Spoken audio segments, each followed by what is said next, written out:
True Crime Fest Northwest is just a few weeks away, and you can get your tickets now at truecrimefestnorthwest.com. What can you expect from the inaugural event? On Friday, August 30th, attendees can check out the expo hall before enjoying a kickoff presentation and self-defense training from Rose City Self-Defense.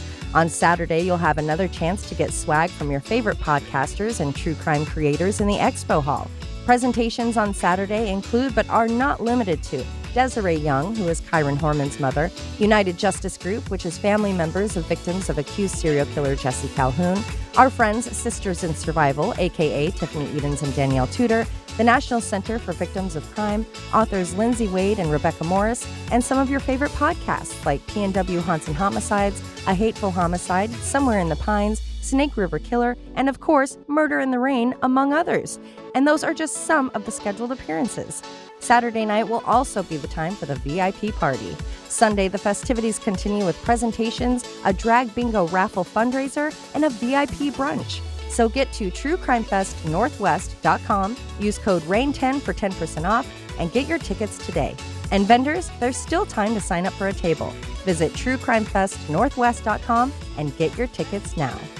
True Crime Fest Northwest, True Crime Fest Northwest, True Crime Fest Northwest, True Crime Fest Northwest.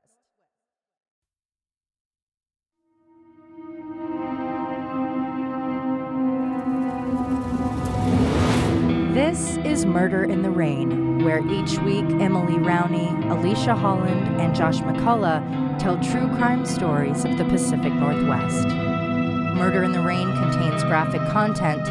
Listener discretion is advised.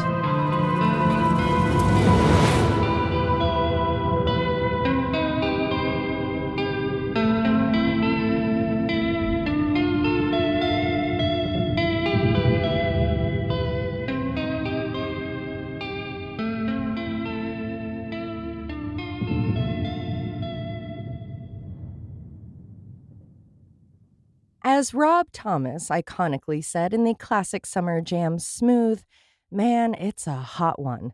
This summer has seen record temps across the country. Speaking of across the country, we are once again headed out of town, hosting a booth and presentation at the True Crime and Paranormal Podcast Festival in Denver.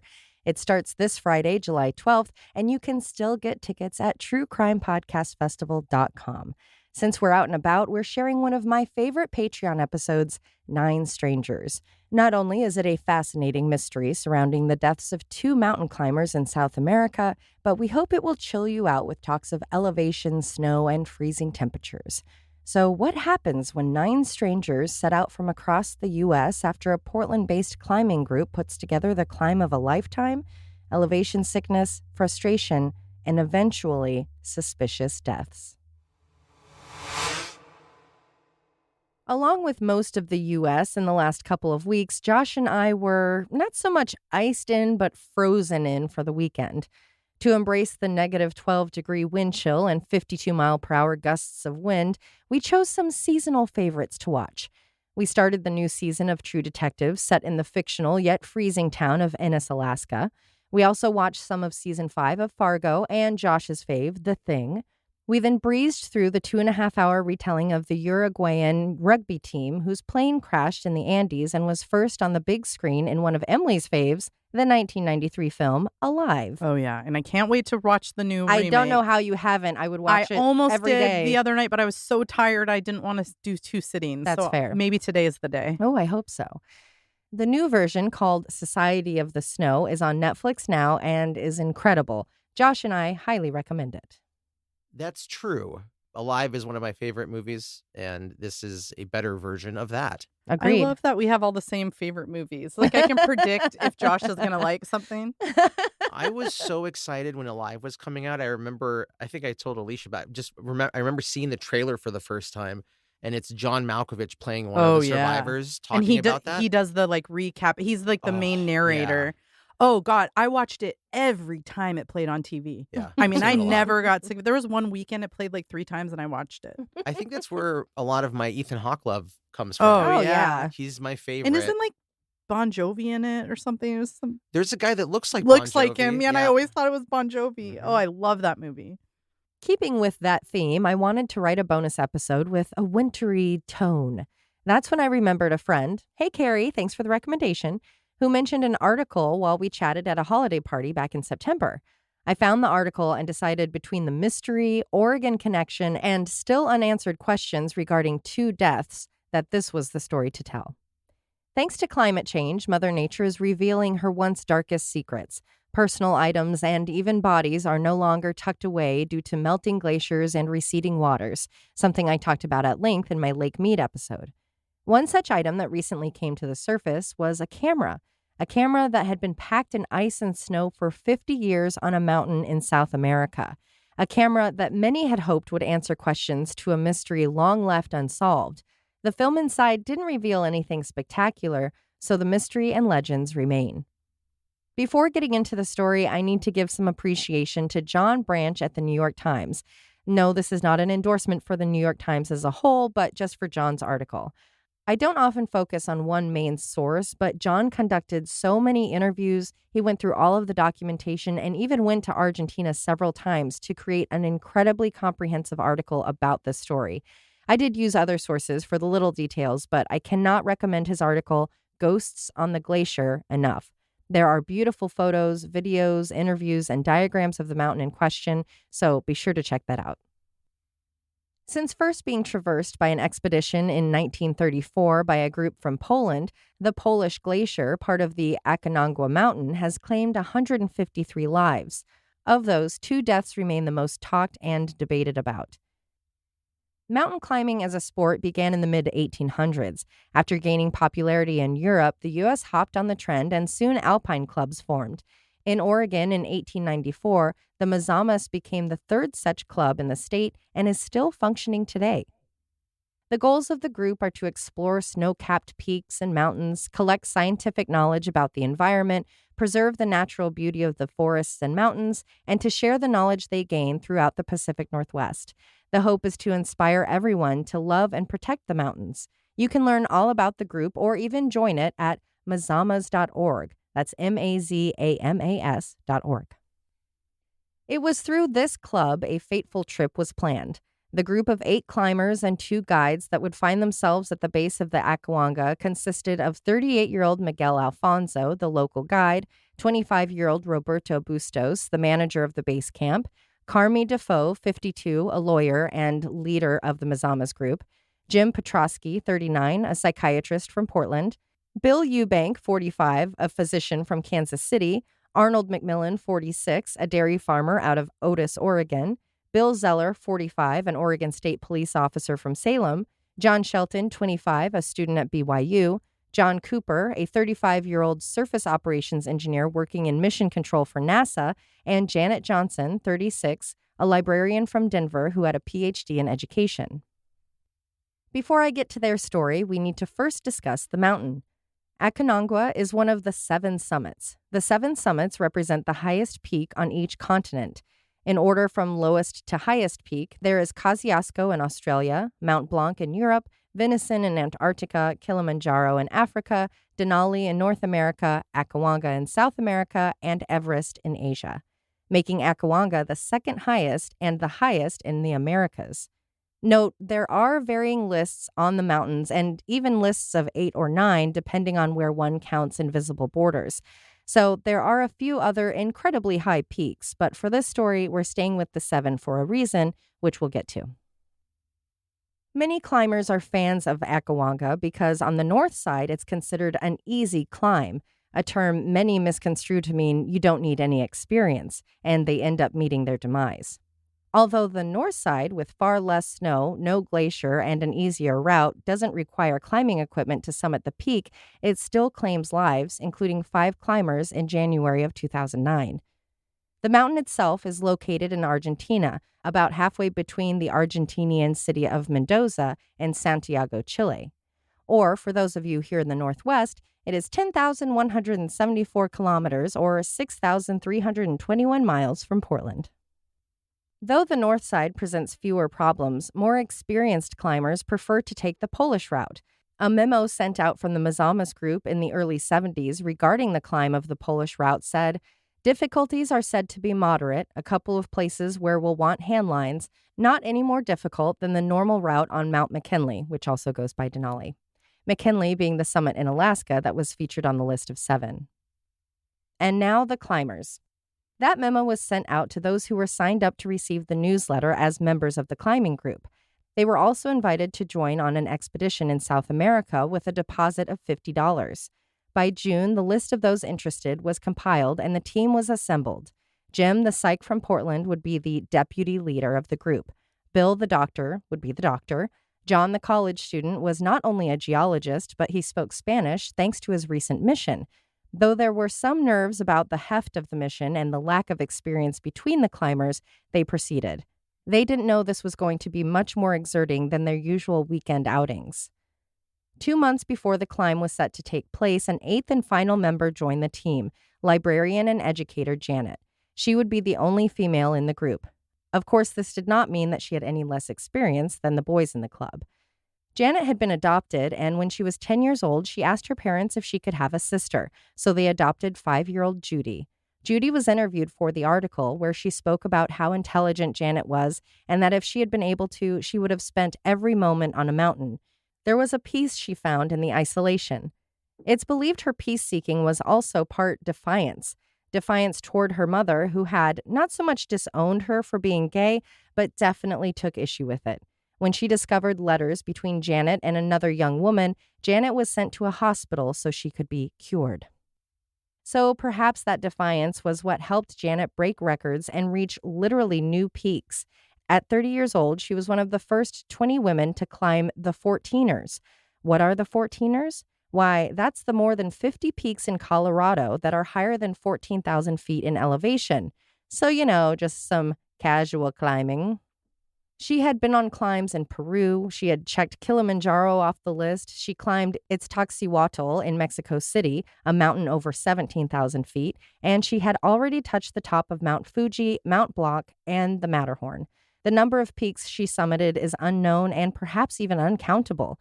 In addition to climbing, she would spend her summers kayaking or even hanging around Mount Hood. Janet's plan for the trip after Argentina was to go to Alaska to conquer Denali. All this to say, she was far from inexperienced. Packing for the trip, she brought along a sleeping bag, glasses, mittens, a red down jacket, flannels, and boots. She also brought a Nikon Nicomat camera. Before leaving, she used a label maker to mark the bottom of her camera with a blue label embossed with her name and address. Not long before the mission to the peak, John Cooper was working on a mission to the moon. He was the guy talking to the astronauts as they operated the lunar module. Adventure like that wasn't new for John. He had been in the Coast Guard, was a smoke jumper for the Forest Service, was a deep-sea diver, and a pilot. Climbing wasn't new to John either. He, too, had gone to incredible summits such as Popocatépetl in Mexico, Mount Kenya, and Kilimanjaro. When it was time to leave for the climb in 1973, he was married and had a 4-year-old son. And now the climb. It was January 12, 1973, when John met up with Janet in Miami, where their flights from Houston and Denver, respectively, landed. From there, they boarded the same flight to Argentina. News of the planned summit had been somewhat covered in the States, but it was the Argentina newspapers that were really thrilled to cover the story. The story of 8 Americans off to conquer the continent's highest peak was exciting, but it wasn't just the climb that had piqued people's interest. The cast of characters was like something out of The Village People or a Halloween party. There was the doctor, lawyer, psychiatrist, cop, a student, NASA scientist, and Janet, the woman. All the elements of an interesting story were in place. For Rafael Moran, the reporter who covered the story, there was something more. He had a nagging feeling in his gut as he spoke to the group after they landed in Argentina, which led to Rafael leaning over to his photographer to say, "Take each of their photos today. I don't think they're all coming back." Jeez. Yeah, trust that gut. This inkling was based on the energy of the group. While they had all arrived together thanks to the climbing club, they did not know each other. They were not a team, and that lack of camaraderie was what Rafael was sensing. He also felt they were approaching the mountain as just another climb. He felt their improvisational approach to climbing the second highest mountain after Everest was going to be costly. 8 days later, on January 20th, the team gathered at the bottom of the mountain and started the excruciating hike. Using mules to carry their supplies and aid them across water, the group of 10 left their starting point and walked 25 miles. At the end of that journey, they stayed in a stone house surrounded by what John would say in his diary was stark beauty, where the earth was baked hard as concrete. Then the first of many issues. They hadn't even gotten to the base camp yet, and Bill the doctor was sick.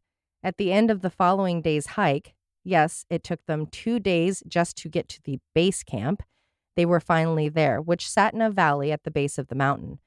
A space that has, because of climbing tourism, become a buzzing hive of adventure seekers, much different than when these few brave souls were the only ones attempting to do so in that season. Local man Miguel Alfonso had been hired as a guide, mostly due to his experience of summiting Akawanga 5 times. In the end, he wasn't used as much more than a human map for the Americans to reference when they needed. They didn't look to him for advice or recommendations on how to traverse the difficult terrain. Miguel hired Roberto, the 25-year-old local man who was going to be in charge of the base camp. He was impressed with the high-quality equipment brought by the group, but just like the journalist, he too noticed a lack of a team mentality, saying later, "There was no group attitude. I was thinking, oh, I am on my own. Everyone has to take care of himself." In my opinion, they weren't ready for such a strange and big mountain as Akawanga. For those like myself who know what they know of mountain climbing only from the movies and those annoying guys you've gone on Tinder dates with, there is so much more to it than just walking up the mountain. This trip would require multiple trips just to get the gear up the mountain. So on day 1, they left the base camp and started up to Camp 1. They took supplies and used the climb as an opportunity to adjust to the elevation, which they would need to do as they were standing at 15,500 feet, which is 1,006 feet higher than Mount Whitney, the highest point in the continental United States. After dropping those supplies, they went back down to the base. The next trip up to Camp 2 took 7 hours and went up 3,000 more feet in elevation. Besides the elevation and hiking, other elements made the trek unbearable, such as scree, those walls of sliding rocks that are not only difficult to walk on, but are incredibly sharp. One touch can turn your hand into hamburger. Another major and literal obstacle were the fields of penitents. Penitents look like a mix of stalagmites, crystals, and coral reefs. The pillars of white are caused by solar radiation. After reading about them and being very barely educated in them, I can explain them like this. So, you know those news broadcasts when it's freezing cold out and the reporters have to go throw water in the air to show how fast it freezes? Mm-hmm.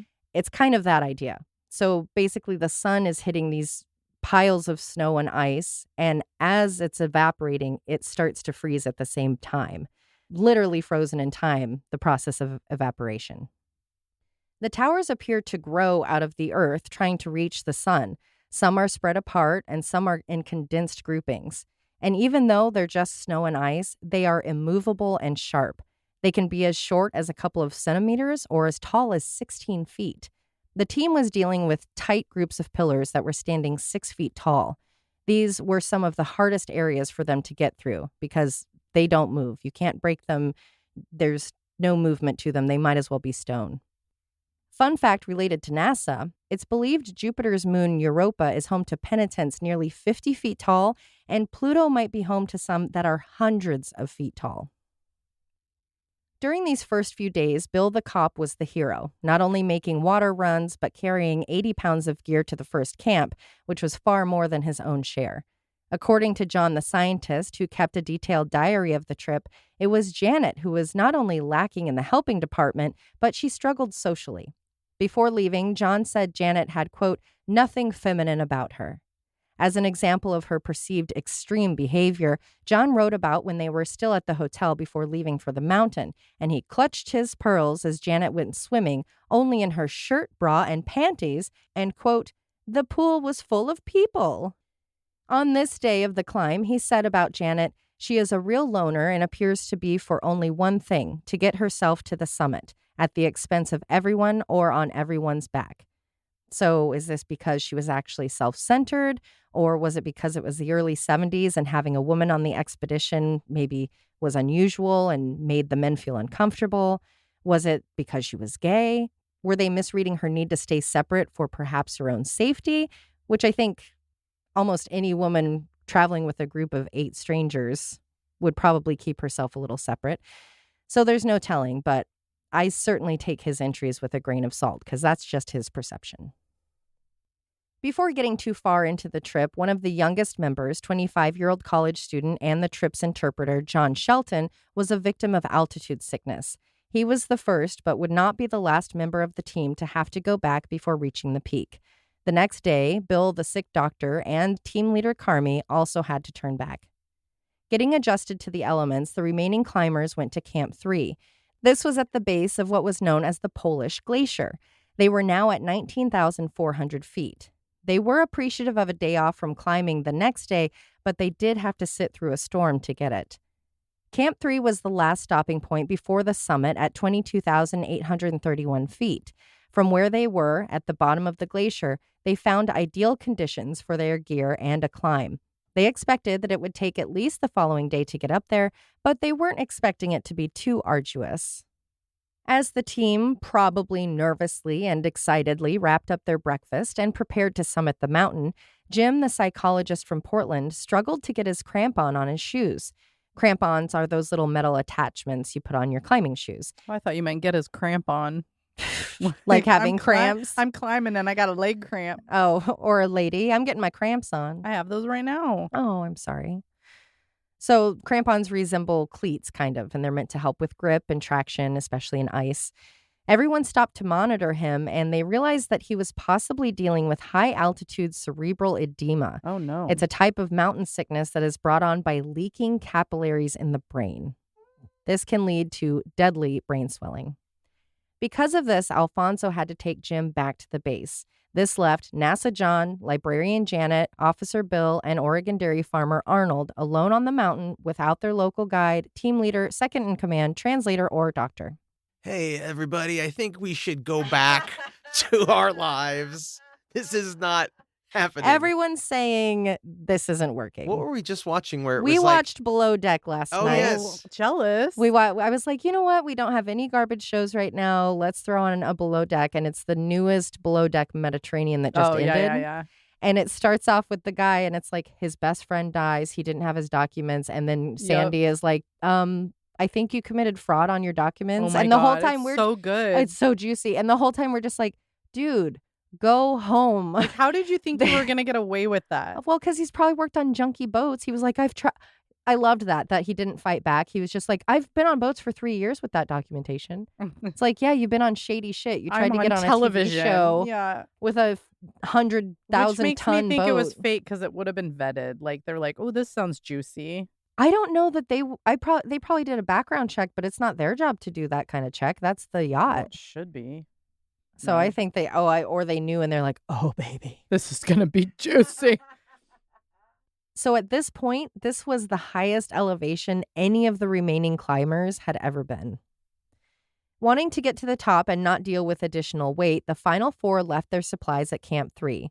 They only had what was on them, which was a light pack, jackets, glasses, crampons, Janet's camera, and their ice picks.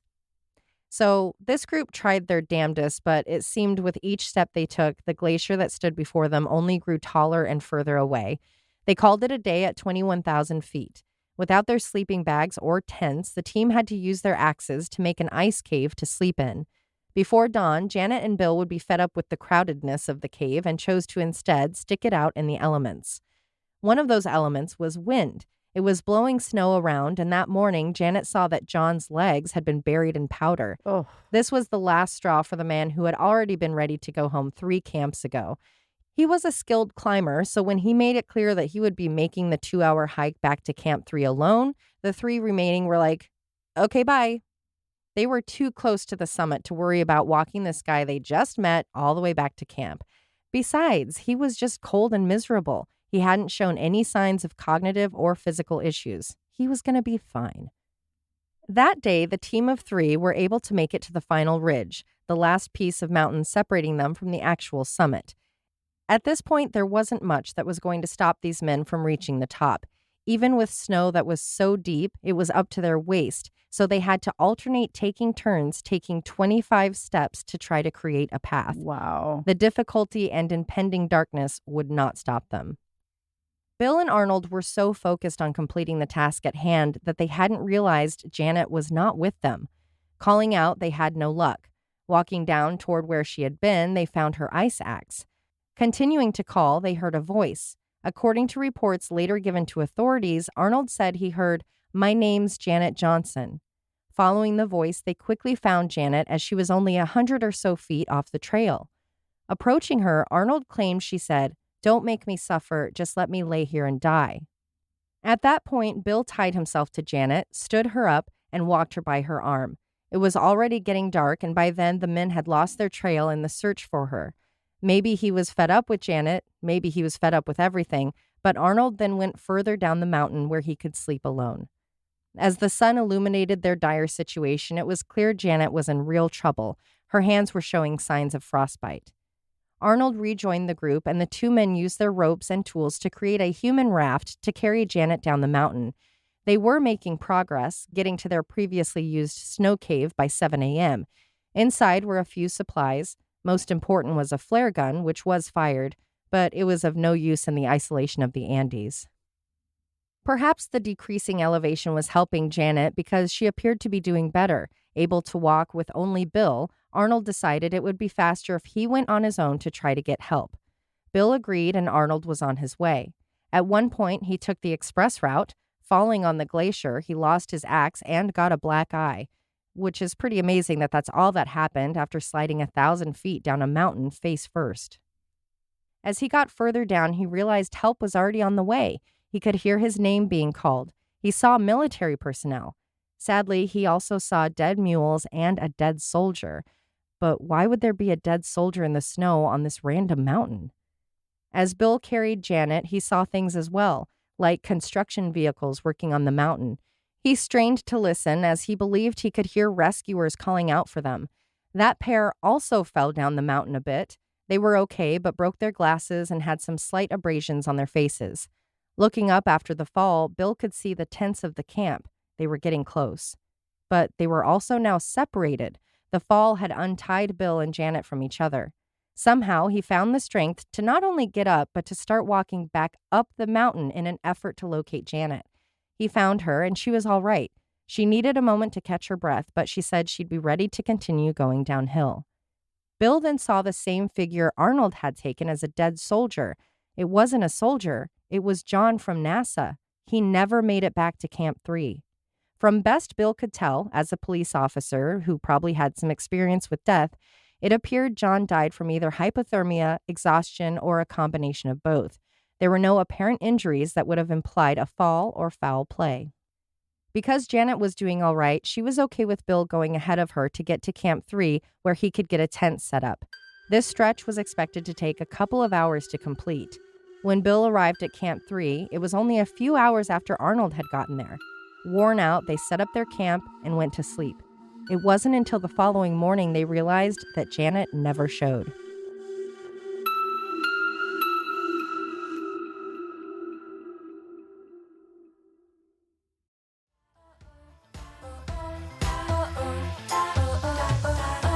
I think all of us can agree that getting older means changes are in store. While I may look like I'm in my 20s, you guys know the truth and my body is changing, and I'm always learning what it wants.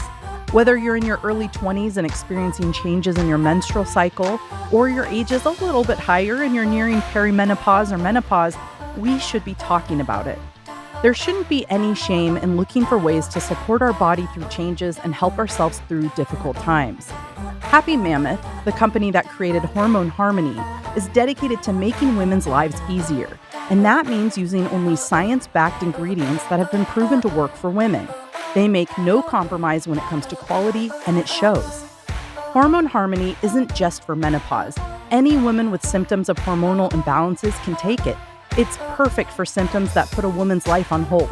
Things like hot flashes and night sweats, racing thoughts and low moods, poor sleep and feeling tired all the time, and occasional bloating and gas. And the biggest benefit, women say feeling like myself again. That's what women mention over and over in Hormone Harmony reviews. For a limited time, you can get 15% off your entire first order at happymammoth.com just by using the code RAIN at checkout. That's happymammoth.com and use the code RAIN for 15% off today.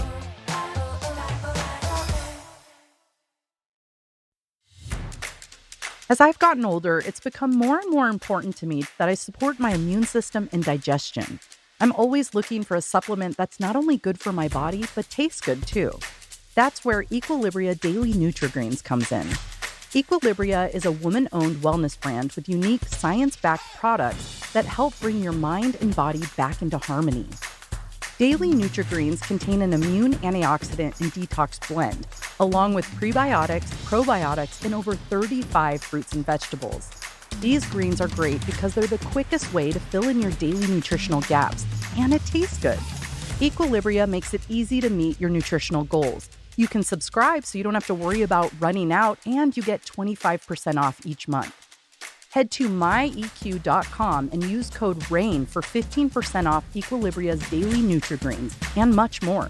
That's myeq.com and use code RAIN at checkout for 15% off site-wide today.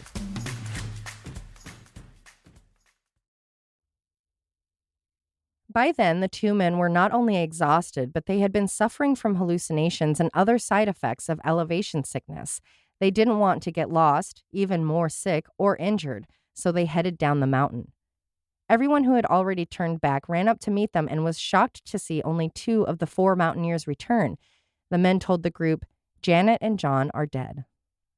This is where the story takes a strange turn.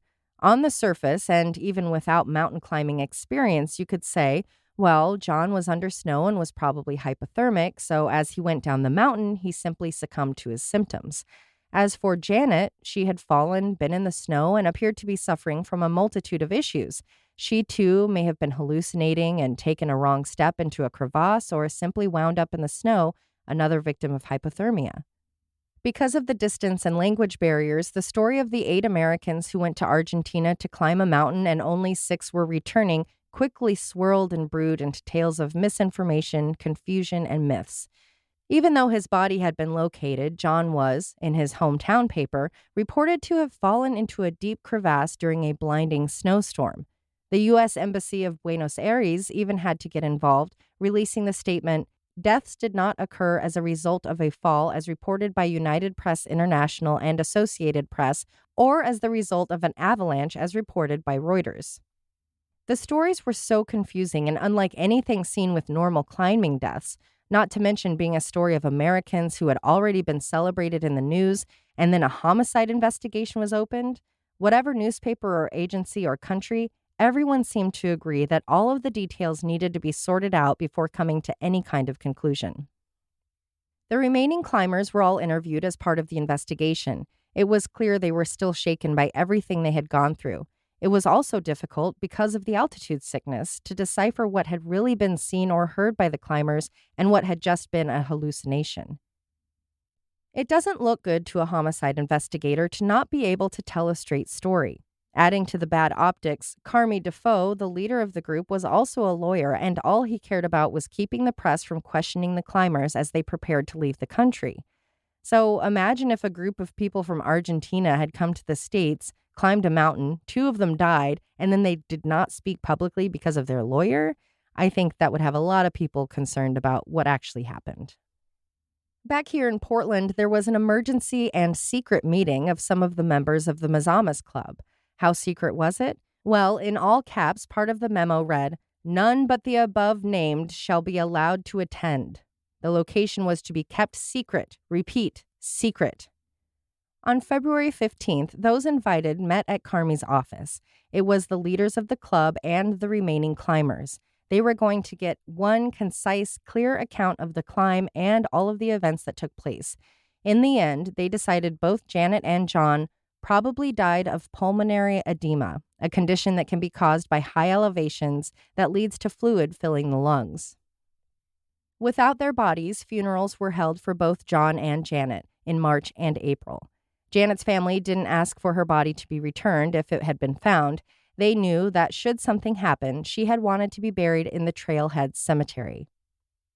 Finding the bodies was of utmost importance. With the bodies, you have answers as to a cause of death and can close a painful chapter of this ill-fated trip. At the end of 1973, as the summer was coming back around, a 4-man team was sent to search for them. Alfonso was the team leader as a way to make up for not being able to be a true leader on the original climb. They took with them 2 toboggans. They would be, with sheet metal on the bottom, makeshift gurneys if they did find a body. One of the sleds would be put to use a week later when, at the bottom of the glacier and just 300 or so feet from their camp, they found John's body. He was frozen solid. Around him were torn-up tents and sleeping bags. Because Lauren McIntyre, a National Geographic reporter and photographer, had joined the recovery expedition, there is a picture of John's stiff body on the sled. From afar, you can't tell that he isn't just resting. That position was how they had found him, flat on the ground, legs out and crossed at the ankles. His jacket was on, but his hood wasn't, neither were his gloves, so his bare hands laid across his stomach. With vicious weather, the tiny sled, the large frozen statue of a man, getting him loaded to go down the mountain was nearly impossible. Instead of getting him all the way down that day, they left him, safely restraining him in place, and went back the following day to get him. Knowing this story was a worldwide phenomenon, Lauren McIntyre, the photojournalist, was first to get back to John's body the next day. He carefully documented John's equipment, possessions, and body. He knew these would be pertinent to the investigation. In John's personal effects, Lauren found a letter from his wife. It read, "Keep roped up, and don't forget the crampons, as I don't know how I'd replace you. You are by far the best husband and loving one and really good dad in the entire world." Other important details from where John was found. He was lying on a gentle slope. He no longer had his ice axe. He was missing one crampon. His face was beaten and frozen in permanent terror. Most shockingly, once John's body thawed, a large circular hole was found on his stomach where his hands had been covering. Now here's a detail that might make you say, "Ooh, something fishy happened," or "Doesn't that show just how much elevation can affect your mind?" Bill had told Alfonso after the initial climb that he had found John not only sitting up, but with his face in his hands. For some, this solidified something nefarious had occurred. For others, it appeared John had perhaps fallen on his ice axe, hard enough to not only penetrate his body, but to get through several thick layers of clothing. He then sat down and took off his gloves to deal with the injury before falling over dead. Once he was found and an autopsy was conducted, John Cooper was laid to rest in the Sunset Lawn Cemetery in Kansas. Oddly, the entire autopsy was sealed by a judge. He did release the front page to the public, though. It stated the cause of death was not the possible axe injury or even hypothermia. It was found the cause of death was cranial contusions. That didn't immediately clear up anything. Head injuries could have come from a fall. The hole in his abdomen was perfectly round and went all the way through to his spine, though. This left at least one member of the medical team who processed his body thinking that it had been caused by an ice screw.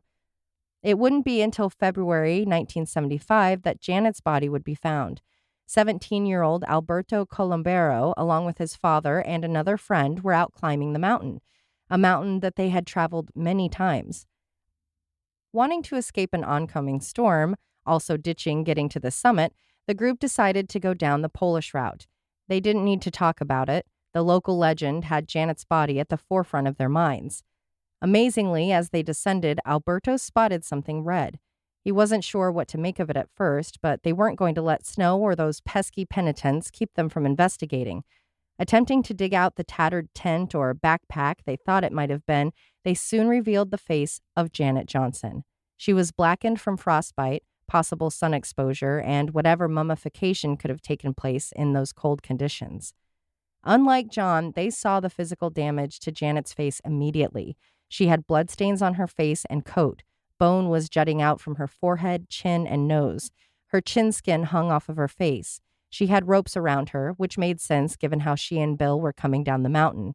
Just like John, she was missing a single crampon and her ice axe. Like John, she wasn't wearing her gloves. Given the slope of where she was found, the experienced climbers found it impossible to believe that this is where she and Bill had fell, or even a place that she had fallen on her own. On her body or face, even in this article, the details are conflicting, there was a rock, the size of which you could hold in your hand, and it appeared almost to have been placed on her. She was surrounded by and buried under snow. Even 2 years prior, there wouldn't have been rocks in that area, leaving some to say it had been placed on her or used as a weapon. Others say she was on a mountain and she fell. Rocks are part of the deal. Since they hadn't planned on recovering a body that day, the men left Janet there, being sure to mark the area for future searchers. They were able to take off the ring she had purchased for herself while in New Mexico, and they sent it home to her sister Judy. For reasons unknown, it took a year to get a team back to the mountain to retrieve Janet. She was now much more mummified because the men had left her exposed for recovery. After a search revealed no other personal items were in the area, they began the removal. By that time, Janet and the glacier had become one. She was frozen solid to the ice, so much so that they actually had to cut off her left arm at the shoulder. It was the only way to get the rest of her down. An autopsy was conducted by the same team that did John's. They documented how broken Janet's face was and that she had notably deep cuts on one of her boots. In the end, she too was documented as dying from head injuries. All of the autopsy team members were convinced that these deaths were homicides. Soon after, she was laid to rest, as she wanted, at the cemetery at the bottom of the mountain. Then, just as the investigation and public curiosity were coming to a head, the entire investigation was pushed to the back burner. Long and short of it, Henry Kissinger, rest in hell, basically overthrew the government of Argentina via a military coup, leading to tens of thousands of deaths and 7 years of unrest. The concern about the American climbers was no longer. For the next 50 years, there were only rumors, myths, and legends when it came to the Americans who tried to summit Akawanga. There were tales of a backpack that had been filled with all of the money for the trip, which had never been recovered. People are murdered for money all the time. Then there was the hilarious idea that Janet and one of the men were having a love affair and another man got jealous. You know, because a woman can't just be climbing a mountain. She must have been causing some romantic trouble. Maybe she was upset she hadn't been able to complete the summit, so she walked off in the night, motivated by delusions brought on by the elevation. One more realistic option, she started walking down to meet at the camp and simply lost her footing and fell.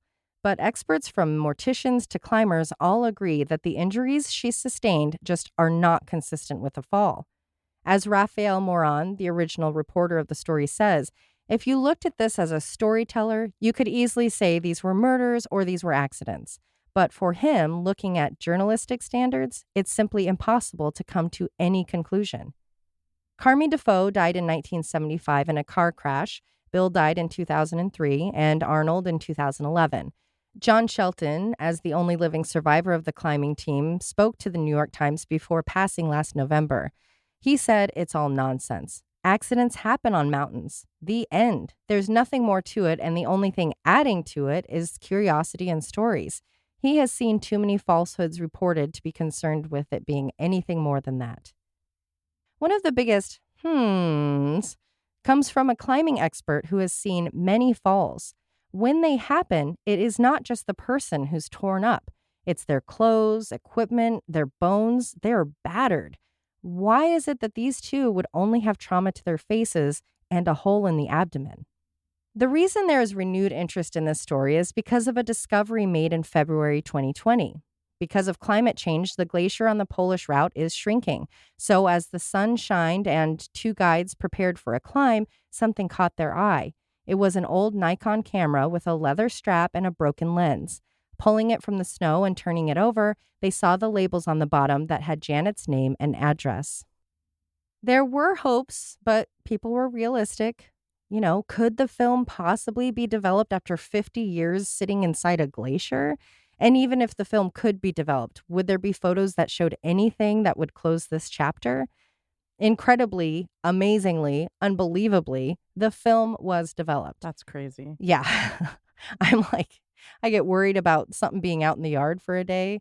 This camera was in a glacier for half a century. Good camera right there. Right? They should put that on their An ads. ad for Nikon. The photos are stunning. again, you've got to go check out this article and you'll see the actual photos that were developed from that film. And they talk in detail about the process of developing the film and how scary it was because they knew that any wrong move could have damaged it. You don't want to be the asshole that yeah, ruined exactly. Like, we got the camera and I turned on a light. Sorry. The photos are of stunning peaks, trains of climbers making their way up, Janet wearing her pack, and a shot of just how close they got to the summit. There's beauty not just in the photo's subject, but in the streaky, nearly neon blotches that ended up on them because of the water. It looks like someone went to Goodwill and bought a bunch of old photos and then threw some paint over them with neon greens and blues, like 1980s ghosts. They're really beautiful. The photos didn't show a murder taking place or anyone being aggressive or scared. They showed people doing what they loved to do. They showed Janet with a smile as she is in the happiest place she could possibly be. The story of the Akawanga climbers may never be solved, and like the Winchester House in California, it seems that the story will continue to be built upon for the rest of time. So I have a couple bullet points. One, along with the camera, they did also find and recover her left arm, also left in the ice. So one question I would have would be about the autopsy. So I don't know what Argentina was like in the 1970s or what their equipment or education was. I mean, here in the States, we barely have licensure for some of our people that work in mortuaries or our coroners. So who knows? Maybe they were more strict, maybe more lax. I think that would be helpful to know kind of where that stood back then. Well, and it could be, like the U.S. is very different. Some states have coroners who aren't as trained as medical examiners who have to have PhD. So it could be like that too. I don't know within the country itself if it varies. So another question is, when there is murder, there's usually a motive. The only thing I could think of, if I had to decide these were murders, would be that since some of the guys were already expressing annoyance with Janet and that she was hell-bent on getting to the summit, that elevation sickness may have caused aggression or hallucinations that led to her being hit with a rock or pushed down a hill. I would have liked to hear if the wounds looked like they came from an ice axe or a rock. Even if that was the case, it doesn't explain John's death because no one was with him. So it doesn't appear he was attacked. We don't know where everyone was as far as their journey back down the mountain. So in that case, the question then becomes, what made the hole in his stomach and what position did he really die?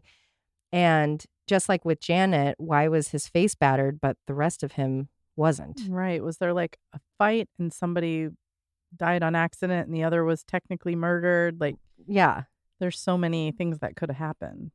Are there theories about the weapon that would have been used if it was a murder? There wasn't anything mentioned in the article. And so that leaves me wondering, because there is also the theory that as Janet was crying out, just leave me here to die, that kind of thing, that again, with the hallucinations and the frustration and everything going on, did one of the guys take a rock and put her out of her misery? If she's in pain and crying out and can't walk down the mountain. And did they tell anyone they did that? Right. So yeah, they didn't go into detail to say, it looked like an ice axe that had caused major fractures or a rock that, did more of a smashing type shape. Those stalagmite things, what were those called?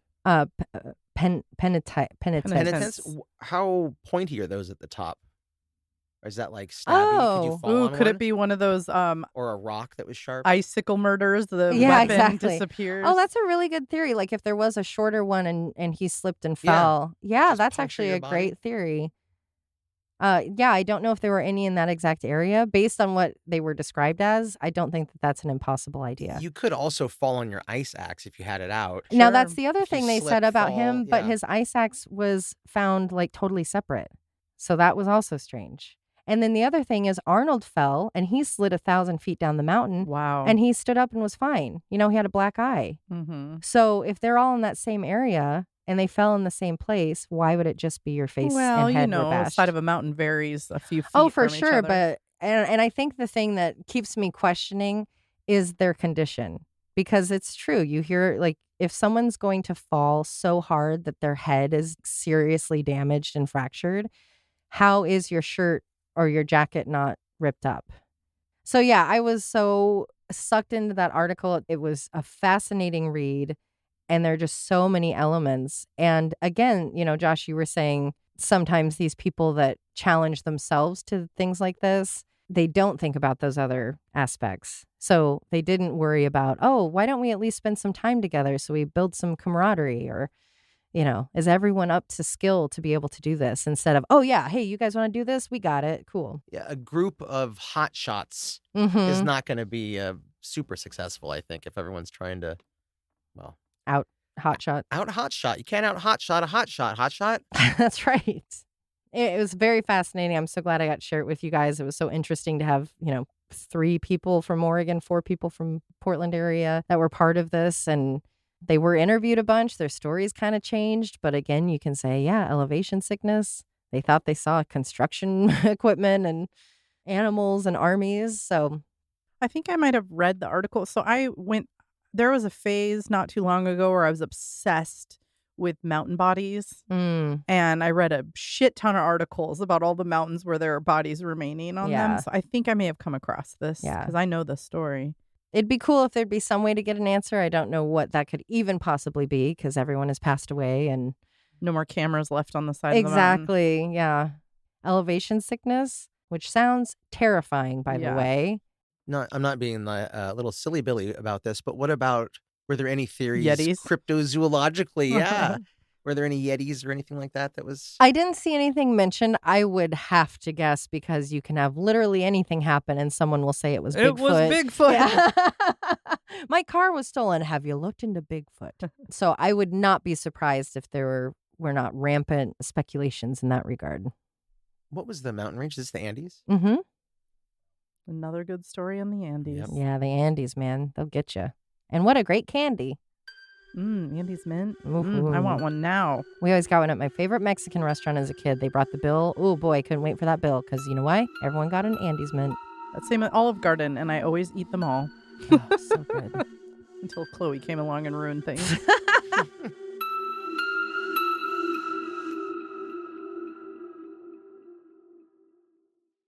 David Duchovny. Did I say that? Ooh, I love me some David Duchovny. Mm-hmm. I was just talking about Red Shoe Diaries this morning. Oh, yeah. Well, speaking of When things aren't that we we? both have in common, I watched a lot of Red Shoe Diaries. So did I. Do you remember the episode, You Make Me Want to Wear Dresses? No. You make me want to wear dresses. It's about a cowgirl who falls for a guy. And there's this scene where she's in a bath and that song's playing and she's getting all cleaned up and she's going to wear a dress and go hit on him. Is that a real song? If for Or the is it show, it's a Make Red Shoe Me Diary. the Red Shoe Diary song. There is a song called You Make Me Want to Wear Dresses, but it's not the same. I already looked it up this morning.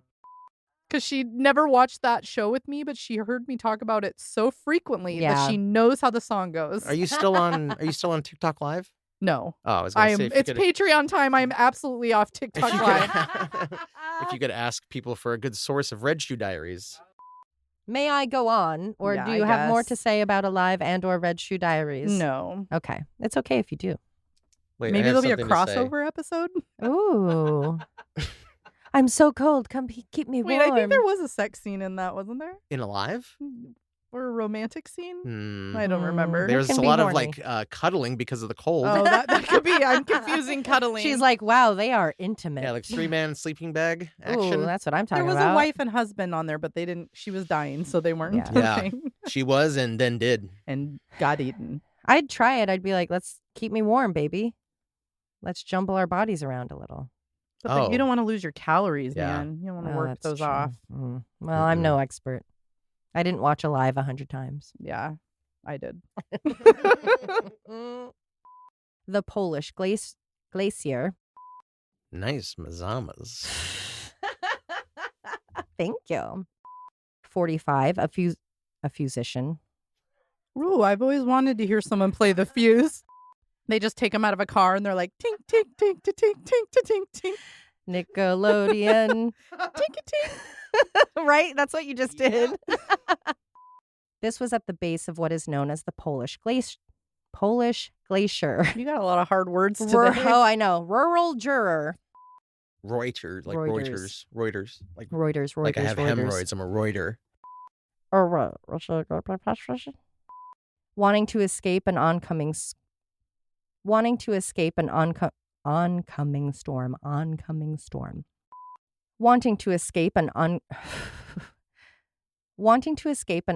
Oh my God.